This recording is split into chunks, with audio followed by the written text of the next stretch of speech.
Hey everybody, today we have a pretty cool video for you.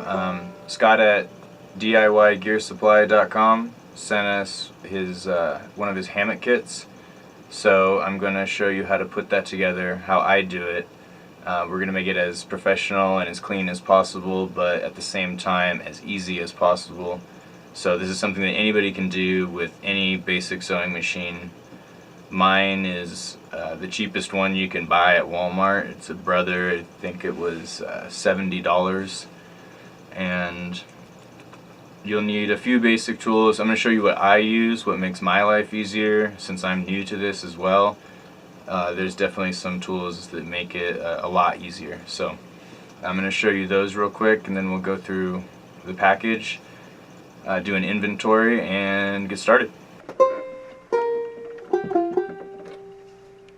Sewing machine and pins, scissors, and fabric measuring tape, flexible measuring tape. This will make it a lot easier when you're trying to measure fabric that's flexing. Something that's not necessary but I highly recommend is getting a cutting board, a fabric cutting board. These things are invaluable, especially when you're trying to get long, straight cuts when squaring up fabric. It's going to be really nice for this project. You don't need it. You can just use scissors. That's fine. I've made one like that myself. But this does make it a lot easier. You're also going to need a fabric cutter to go with it. Another thing that's really nice to have is a large metal ruler. And this makes it really easy when you have to make those long cuts. You can use this to use as a guide, and you can press against it gently, and that'll ensure that you get that nice straight cut. Now let's open up the kit and see what it comes with. Your cordage bag, drawstring, tech line, amsteel loops, thread, stuff sack and ridgeline organizer, drawstring, grosgrain, 2 pieces of fabric, one for your stuff sack and one for your ridgeline organizer. And here is the fabric, the meat of the matter here. So now we're going to take our thread and we're going to wind up a bobbin, and this bobbin with the gray thread provided will go down here in this tray. I'll show you how to do that in a second. So take your thread, place it on the spindle. Now on the top of my sewing machine there are directions, and just follow those. In my case I run it across.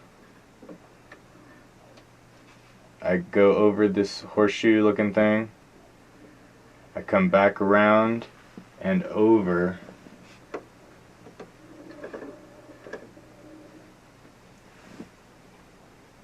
Moisten the end with your saliva if you have to. And then there are these small holes that you need to run your thread through. When you do this, you're going to come from the inside going out.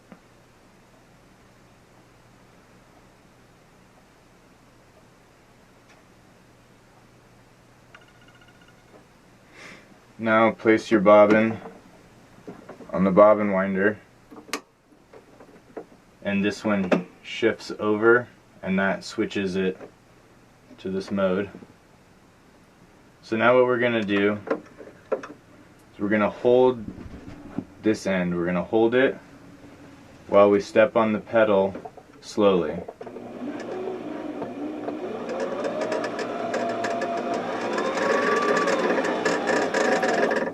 Now that it's had a few wraps, we're going to trim off this excess on top. Now continue to wind until your bobbin is full.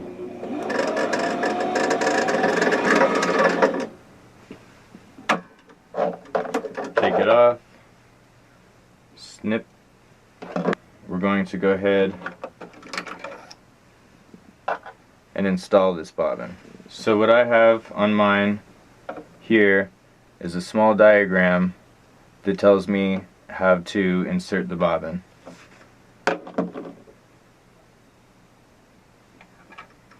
We're going to take it so that the thread is coming out this way, set it in, and then we're going to pull this string, this thread back this way, and it's going to catch right in here. There's a slight metal hook that it's going to pull back, and it's going to run through that. Now you're going to pull it and some excess away. I like to slide the cover back on, not all the way, but just get it into place. At this point you need to take your thread and actually thread your machine for sewing. I run it back through this horseshoe as per the diagram, then it comes down, back up, and then back down. Now take your thread and run it through the eye of the needle.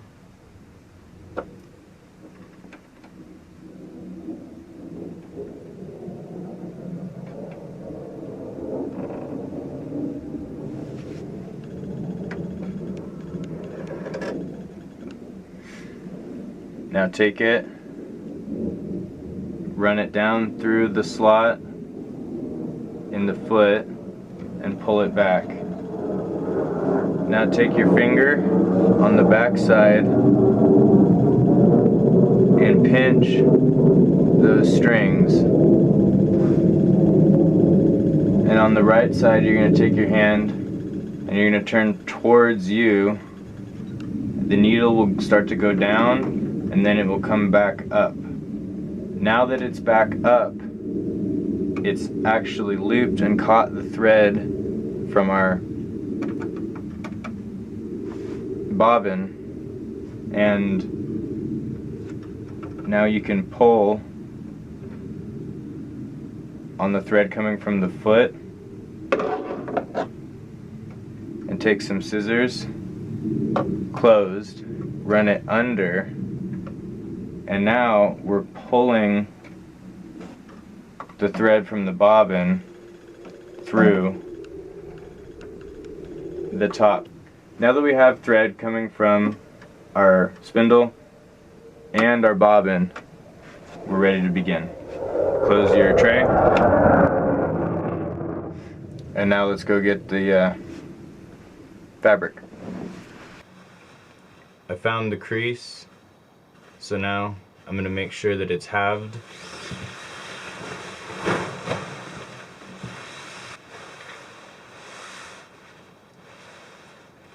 And these ends match up, which means that it is.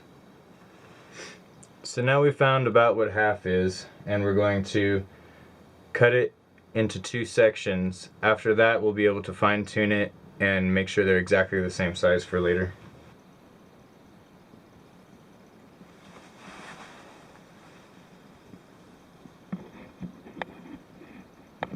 And now you can take your fabric cutter and begin the cut.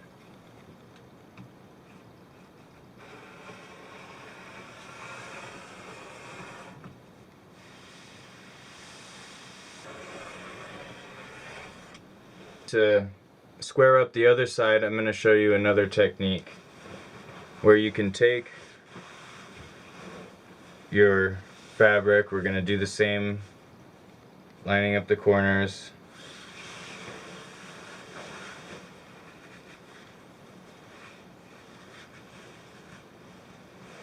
And now what you can do is actually fold that in half. Make sure you line it up, all the corners even.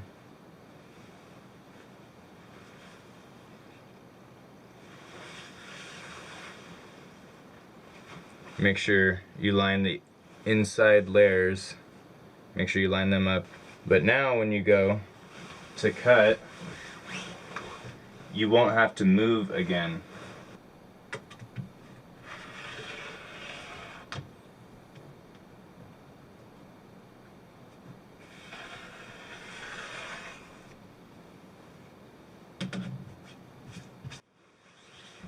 So now that'll save you some time, and it also makes a really nice edge.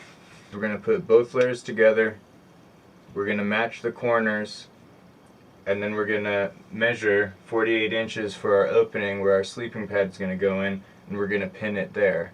Once we've pinned it, we're going to continue pinning down the rest of the length. When you're pinning, make sure that you have both layers of fabric, and that they're even.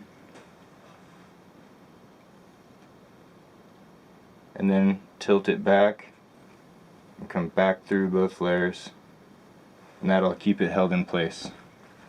I'm placing these pins about every 8 to 10 inches. The more pins you use, the easier it will be to keep it in place, but the more you'll have to spend time taking out the pins as you sew.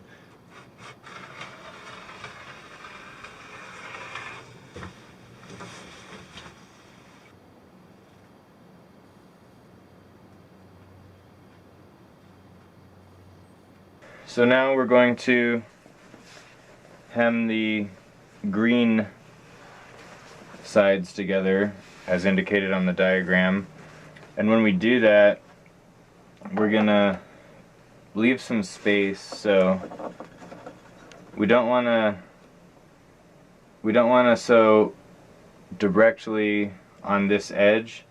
What we want to do is we want to leave an inch or so. If you look on the machine itself, there's markings. I have 3/8, ½ inch, 5/8, 3/4, 1 inch, and so on.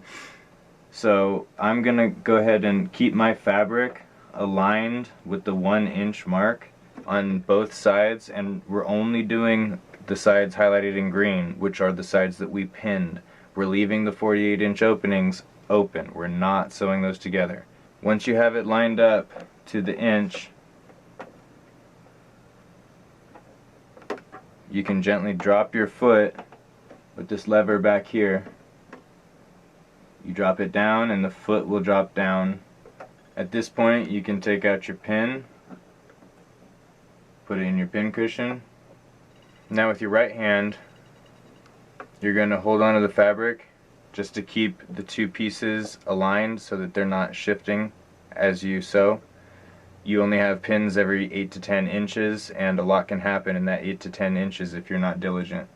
Now there's some tricks to starting. One of the things that you're going to have to do is you're going to have to hold your strings, your thread, because once it starts, it's going to try to pull on that thread as that needle goes up and down. It'll pull from this end, and actually the thread will actually come out the needle. So what you want to do, you want to hold these together, pinch them down as you start so that it's actually pulling from the spindle up here. One of the other things that you want to do is whenever you start or end your stitch, you want to do a forward and back motion.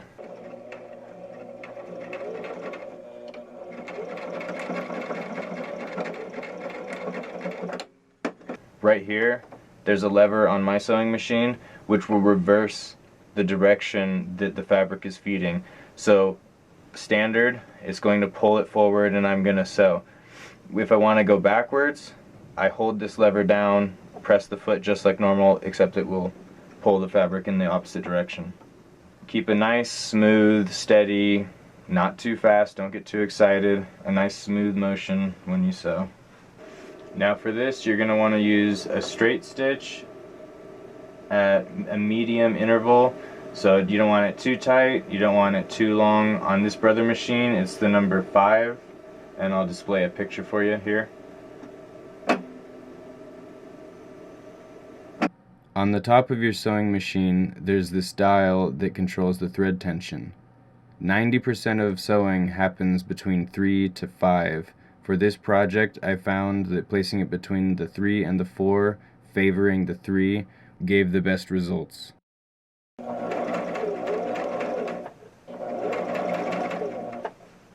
As you sew, you're going to want to help it through. You don't want to pull it through, You just want to help it pull itself through, if that makes sense. What you don't want to do is pull so hard that you're stretching the fabric, because then your square is going to be significantly off. Now if you start to get off of your line that you want, if you turn the fabric as you sew, you're going to, if I turn it for instance this way, it's going to get me deeper into the fabric, and so that I can move the line that way. If I turn it the opposite way, it's going to put me closer to this edge so I can move the line that way. Once you have it corrected, you straighten it back out and you continue. It's not that big a deal if you go outside the lines a little bit.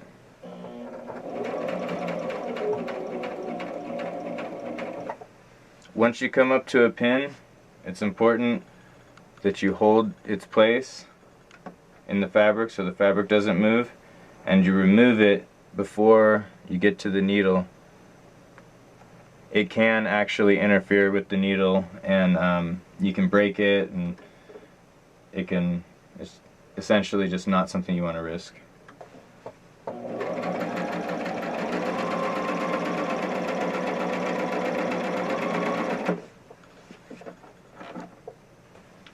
As you sew, continue to move the fabric so that it doesn't bind and start to pull on your needle.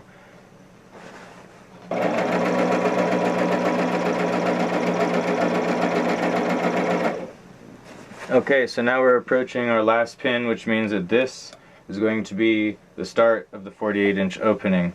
So what we're going to do is, just like when we started, we're going to go forward, and then we're going to reverse and forward and then back one more time, just to trap that thread in there so that it doesn't come undone. Remove the last pin, but keep an eye on the holes so you know how far to go.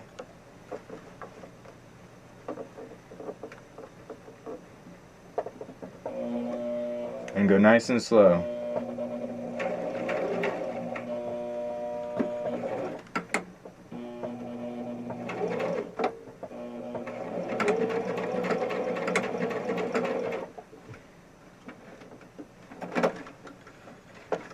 Now that you've sewn both of your long ends, you're going to turn it inside out.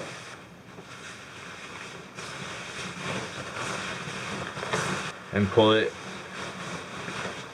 inside out. Here you can see the hem.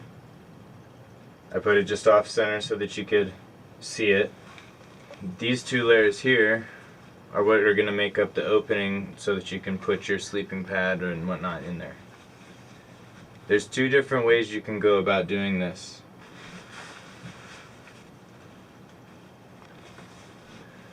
There's this bit that we have, that 1 inch is set aside for us. So we can easily continue this exact width, and we can just continue up, and what we'll actually do is we'll actually run 2 complete stitches along it to make sure that it stays nice and doesn't fray too badly on the inside. What you could do is you could do a roll hem. You would take this and you would fold it under again.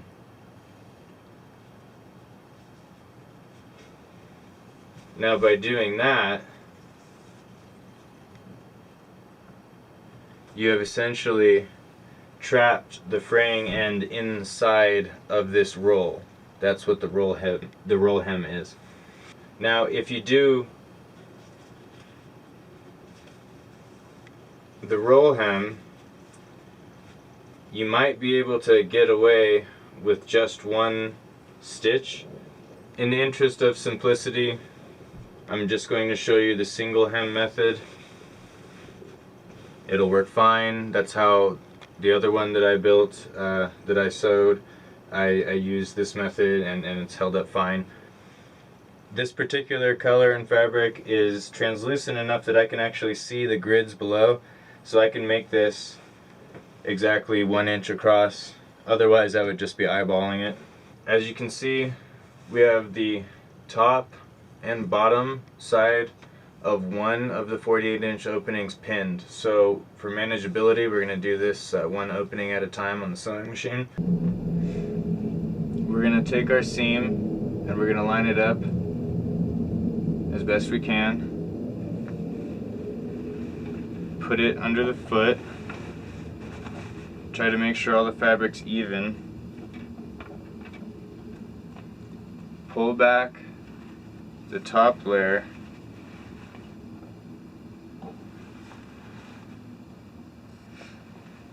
And now I'm going to line up my first stitch with the 3/8 inch marker on my sewing machine. Again, all the same things apply. You need to hold the thread in the back when you start, and you need to trap your thread by going forward and back. Start nice and slow.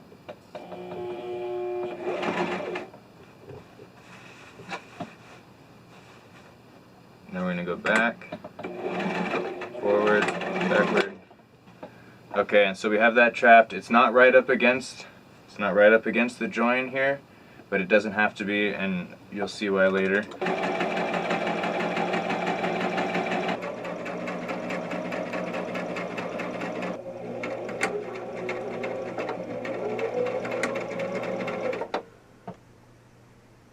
Now for the second line of stitching, we're going to place the edge of the fabric at our 5/8 marker. Since we started our first line at 3/8 and now we're going to make our second line at 5/8, that's 2/8 difference, or 1/4 inch. So our stitches should be about 1/4 inch apart as we go down.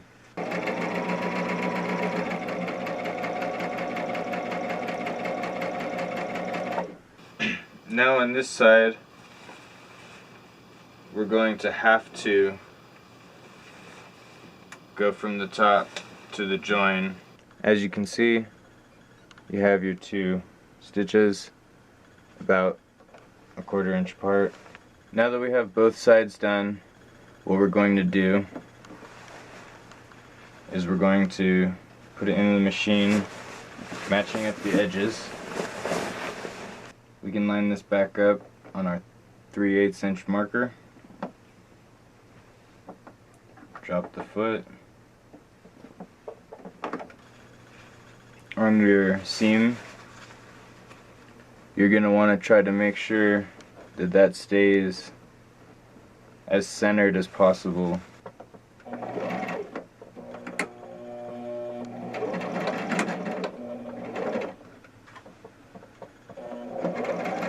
As you're doing this, what you want to watch for is you want to watch and make sure that the two layers aren't moving and shifting over. That'll cause your seam to start to wander out. You don't want that. And now you're going to continue this line all the way down to the very end, and then we're going to come back and we're going to shift our fabric over to the 5/8 marker, and we're going to go make another second parallel line all the way down, and then that side will be done. Flip it over, do the same thing on the other side. Once you've finished your two stitches all the way up and down the length, you're going to return to the opening, and now what we're going to do is, before this crease here towards the opening, we're going to make a perpendicular stitch back and forth, which will make it so that when you're opening this, the tension will be spread across a horizontal stitch rather than two single vertical stitches. Should help reinforce it and keep it from popping.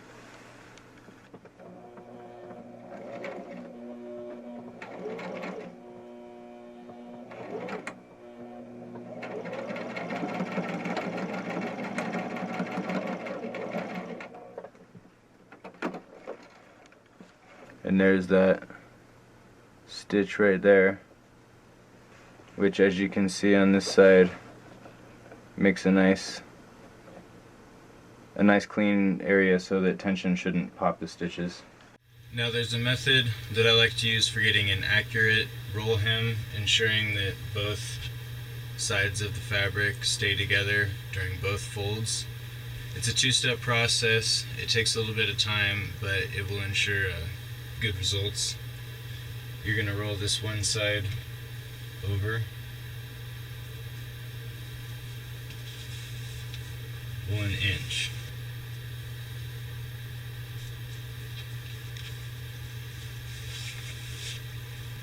And continue to do that all the way across with just that single fold.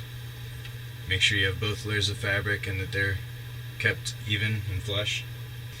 So you have your pins in with your single fold. Now pull them back so they're just past that fold, the edge of it. And now you can use this to gently fold it over, and it'll keep your place, and it helps ensure that the fabric, all of the rolls are all the way up here, and now you can pin it safely knowing that it's properly in place. The pins that are now facing away from you, you can remove and replace with pins that are facing towards you. Since these are only, these pins are only on the top layer.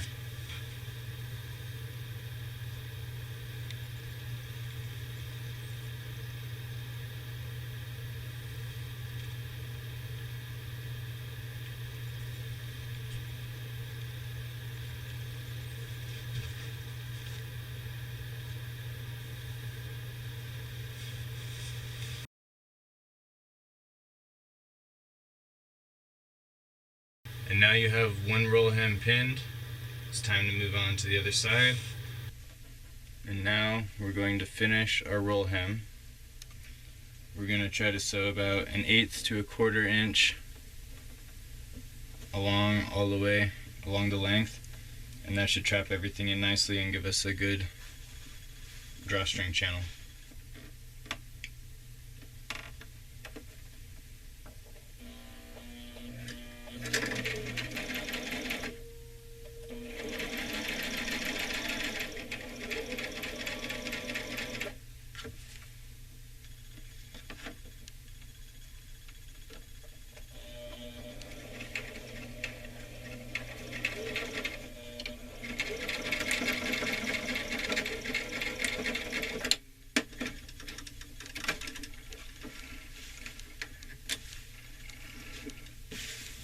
Now it's time to finish the hammock. So grab a lighter and your scissors, get your drawstring from the kit, find the halfway point, and then cut it,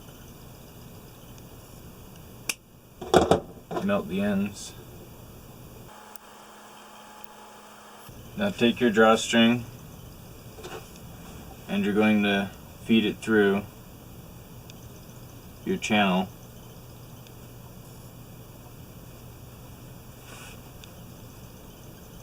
If you need to, you can get a coat hanger and tape the end of the drawstring to it to help feed it through. Once you have your drawstring through, you can cinch it up nice and tight. You're going to cross the drawstring and then wrap them around just behind the ball end.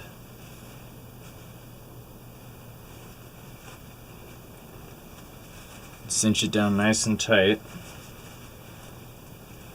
because this is what's going to keep you from falling. And we went around once.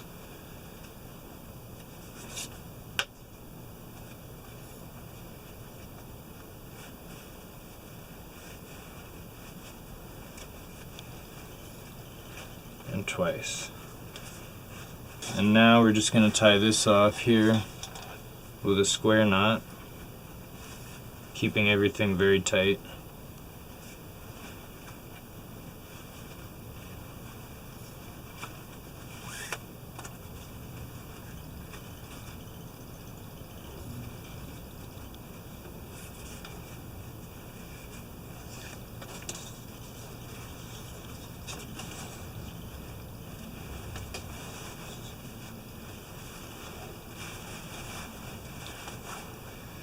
And there's one end for our suspension system.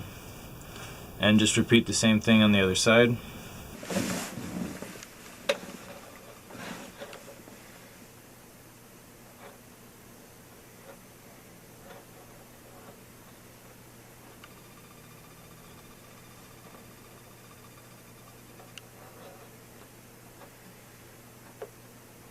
And once you have your wraps, you take your tag end and run it back through. Now you can tighten it. And now if you look, you have 3 rounds, and that's why it's called a triple fisherman's. You can pull the other end now through. Now you're going to do the same thing around this end of the loop. And now with a little effort, we should be able to pull these knots together.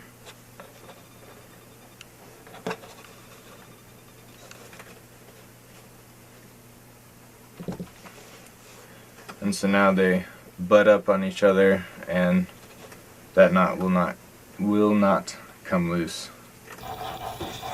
All you're going to do is girth hitch or lark's head, whatever you want to call it, to create your suspension. Now we're going to take our tech line,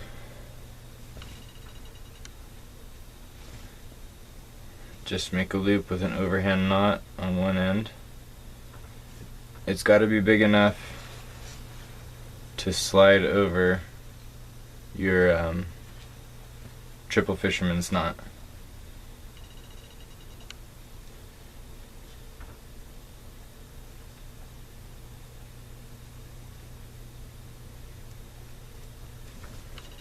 Close that knot up nice and tight, and now we need to measure it out to 101 inches, and then I'm going to go ahead and add a couple inches to that because I like to do an alpine loop in the middle for a gear hang. I'm going to go ahead and add about 7 inches for the end loop and also the alpine loop in the center.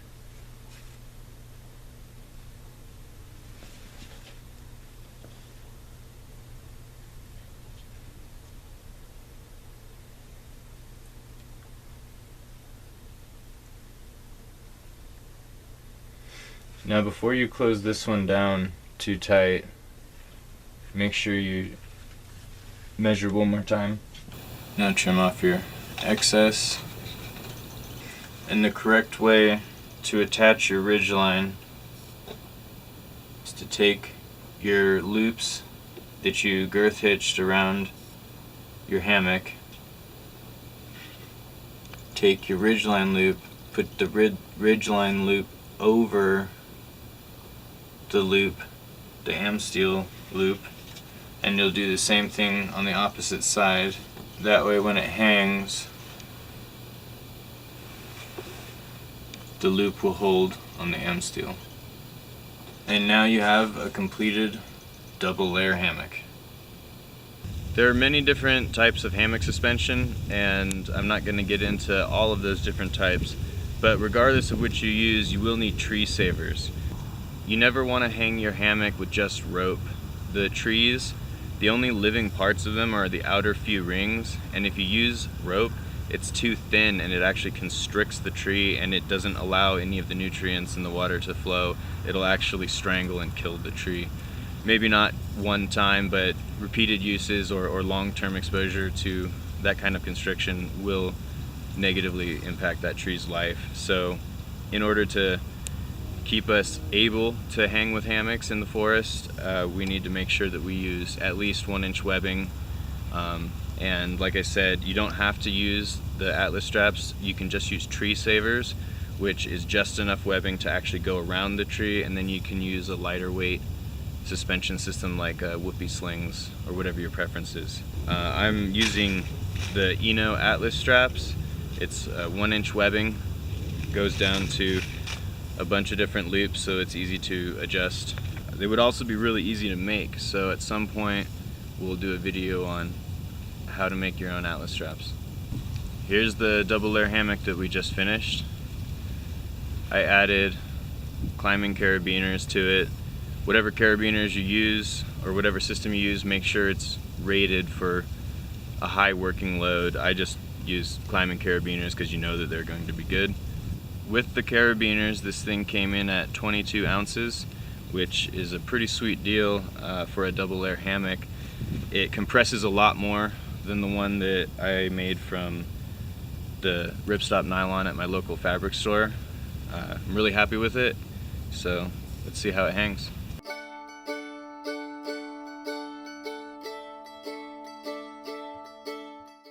So now we have our hammock hung. You can see there's a little bit of wind, so it's opening it up nice for display. We have our openings here and over here. And these are where our sleeping pad will go. If you're one of those people that's a side sleeper and you don't like sleeping on these thin foam pads when you're out in the tent, don't hesitate to take it out with this hammock system. The hammock itself takes care of the pressure points, so this, all you need it for is the actual insulation from the cold. The rest of you will be perfectly supported by the hammock. That being said, a thick air mattress will probably give you even more warmth than one of these foam pads. Let's go put it in and see if it hangs. When you're putting in your pad, it's best to keep it either folded up or slightly rolled up to make it easier to get it into that opening. Once it's inside, then you can spread it out using both of your openings.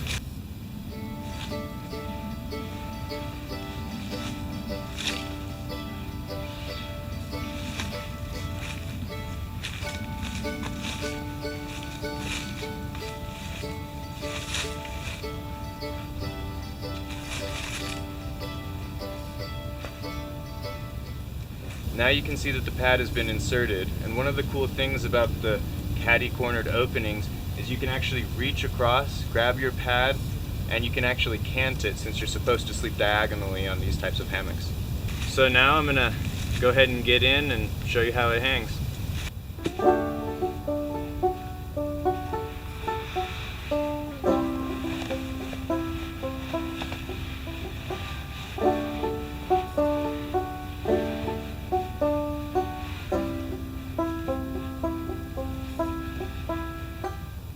Well, it pretty much doesn't get any better than this, and I can already feel the pad reflecting heat back to my body. Well, that's it. I hope you guys enjoyed the video. Let me know if you guys try this and actually make your own. Send me an email or contact me on bigwhitefish.com. I'd like to know your stories and see some pictures. And one last thing, I want to give a big thank you to Scott at DIYgearsupply.com for sending me this hammock kit to try out. I appreciate it, and everybody out there, good luck, take care, and be safe.